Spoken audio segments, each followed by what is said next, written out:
Hello friends, welcome to Indian Flavours. இன்னைக்கு நாம மரவள்ளி கிழங்குல புட்டு எப்படி பண்றதுன்னு பார்க்கலாம். பொதுவா நாம மரவள்ளி கிழங்க நல்லா தோல் சீவிட்டு கிரேட்டர்ல துருவி அதை ஆவியில வேக வச்சு புட்டு செய்வோம். இன்னைக்கு நாம மரவள்ளி கிழங்குல மாவு ரெடி பண்ணிட்டு அதுல எப்படி புட்டு செய்யறதுன்னு இன்னைக்கு பார்க்கலாம். இந்த புட்டு நல்ல வாசனையாவும் ரொம்ப டேஸ்டாவும் இருக்கும். சின்ன வயசுல இருந்தே என்னோட ஃபேவரட் ரெசிபி இது. எப்படி பண்றதுன்னு பார்க்கறதுக்கு முன்னாடி என்னோட சேனலை நீங்க இதுவரை சப்ஸ்கிரைப் பண்ணலனா மறக்காம சப்ஸ்கிரைப் பண்ணிக்கோங்க. கூடவே பக்கத்துல இருக்கிற பெல் ஐகானை கிளிக் பண்ணிக்கோங்க. அப்பதான் புது வீடியோஸ் எல்லாம் மிஸ் பண்ணாம பார்க்கலாம். இப்போ வாங்க மரவள்ளி கிழங்கு புட்டு செய்ய ஸ்டார்ட் பண்ணிடலாம். மரவள்ளி கிழங்கு புட்டு மாவு ரெடி பண்றதுக்கு உங்களுக்கு தேவையான அளவு மரவள்ளி கிழங்கு எடுத்துக்கோங்க. இப்போ அதோட தோல் எல்லாமே நம்ம ரிமூவ் பண்ண போறோம்.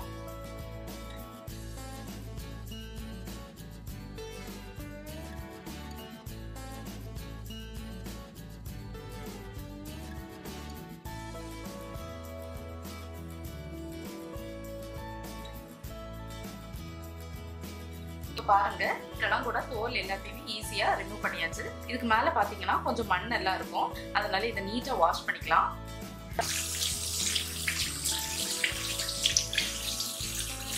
இந்த மாதிரி நீட்டா வாஷ் பண்ணி எடுத்துக்கோங்க.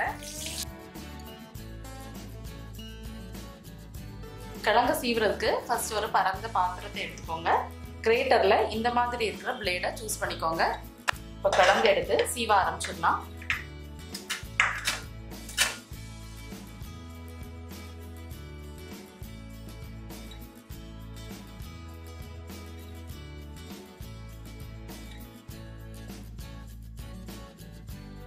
இப்போ பார்த்தீங்கன்னா கிழங்கு எல்லாத்தையுமே கிரேட்டர்ல நல்லா சீவி எடுத்தாச்சு.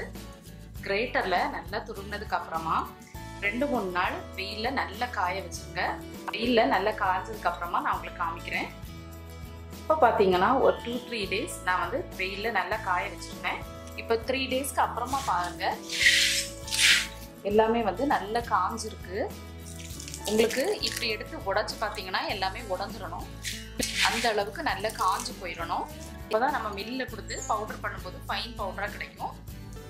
இப்போ இது வந்து நல்ல காஞ்சு இருக்கு. இதை வந்து மில்லில் கொடுத்து நம்ம அரைச்சிக்கலாம். கிழங்க மில்ல கொடுத்து நல்லா பவுடர் பண்ணி எடுத்தாச்சு. எப்பவுமே மில்ல அரைச்சிட்டு வந்ததுக்கு அப்புறமா மாவை வந்து அப்படியே ஸ்டோர் பண்ணாதீங்க, அது கொஞ்சம் சூடா இருக்கும். அதனால இந்த மாதிரி பரந்த பாத்திரத்துல கொட்டி கொஞ்ச நேரம் நல்லா ஆற விட்டுடுங்க. நல்லா ஆறுனதுக்கு அப்புறம் ஏர்டைட் பாக்ஸ்ல போட்டு நீங்க வந்து ஸ்டோர் பண்ணிக்கலாம். இப்போ நம்ம இந்த கிழங்கு புட்டு மாவுல இருந்து 1 கப் எடுக்க போறோம். இப்போ மரவள்ளி கிழங்கு புட்டு பண்றதுக்கு நான் வந்து கிரைண்ட் பண்ணி வச்சிருந்த மாவுல இருந்து 1 கப் எடுத்து வச்சிருக்கேன்.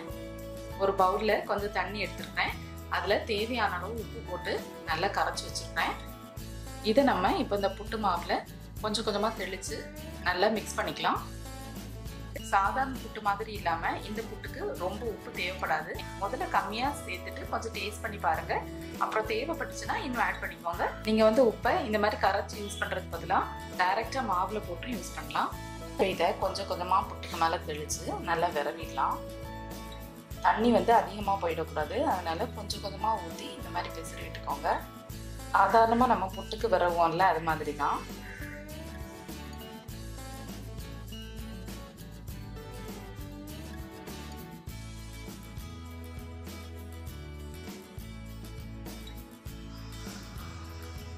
சின்ன சின்ன கட்டிகள் மாதிரி இருந்துச்சுன்னா அதை எடுத்து விட்டுருங்க.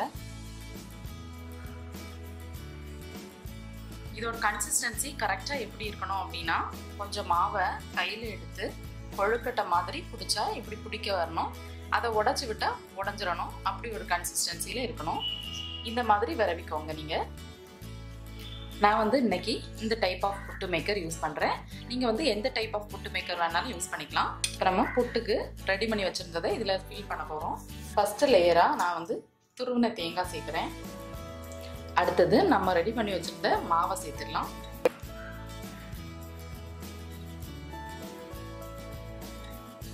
ரெண்டு கை அளவு நான் போட்டுக்கிறேன். அடுத்தது மறுபடியும் கொஞ்சம் தேங்காய், அப்புறம் இன்னும் கொஞ்சம் மாவு,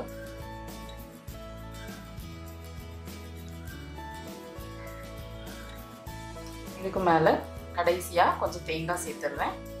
சேர்த்துட்டு இப்போ இதை க்ளோஸ் பண்ணிடலாம். இந்த புட்டு மேக்கரை நம்ம வந்து குக்கரில் தான் யூஸ் பண்ண முடியும். அதனால் ஒரு குக்கரில் கொஞ்சம் தண்ணி நிரப்பி அதை கொதிக்க விட்டுருந்தேன். விசில் போட வேண்டாம். இப்போ நல்லா ஆவி வர ஆரம்பிச்சிருச்சு, உங்களுக்கு பார்த்தாலே தெரியும். இப்போ இதில் இந்த புட்டு மேக்கரை வச்சிடலாம். வச்சுட்டு இதை வந்து நான் மீடியம் ஹீட்டில் வேக வச்சுருக்கேன். நல்லா வெந்ததுக்கு அப்புறமா இந்த ஹோல் வழியாக ஆவி வர ஆரம்பிக்கும். நல்லா வேகட்டும். இப்போ புட்டு குழல்ல இருந்து நல்லா ஆவி வர ஆரம்பிச்சிருச்சு. இது ஒரு 2 மினிட்ஸ் வந்து அப்படியே வச்சுக்கோங்க. ஏன்னா கிழங்குங்கிறதுனால கொஞ்சம் வேகிறதுக்கு டைம் ஆகலாம். அதனால ஒரு 2 மினிட்ஸ் மட்டும் அதிகமாக இருக்கட்டும். இப்போ 2 மினிட்ஸ் ஆனதுக்கு அப்புறமா ஸ்டவ் ஆஃப் பண்ணிடலாம். இப்போ இதை ஓப்பன் பண்ணலாம். திறக்கும் போதே சூப்பராக வாசனை வருது. மரவள்ளி கிழங்கோட வாசனை ரொம்ப ரொம்ப வாசனையாக இருக்குது. எனக்கு இந்த வாசனை ரொம்ப பிடிக்கும். இப்போ இதை இன்னொரு பாத்திரத்துக்கு ட்ரான்ஸ்ஃபர் பண்ணிடலாம்.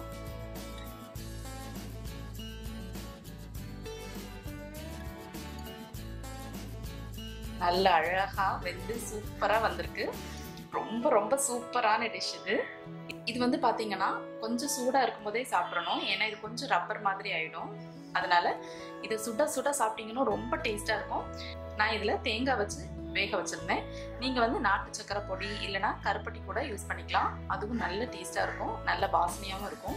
இப்போ நம்மளோட ஆவி பறக்க சுட சுட சூப்பரான மரவள்ளி கிழங்கு புட்டு சூப்பராக ரெடி ஆயிடுச்சு. கண்டிப்பாக நீங்களும் ட்ரை பண்ணி பாருங்கள். ட்ரை பண்ணி பார்த்துட்டு எப்படி இருந்துச்சுன்னு உங்களோட கமெண்ட்ஸை ஷேர் பண்ணுங்கள். இந்த வீடியோ உங்களுக்கு பிடிச்சிருந்தா என்னோட சேனலுக்கு மறக்காமல் சப்ஸ்கிரைப் பண்ணுங்கள். தேங்க்யூ.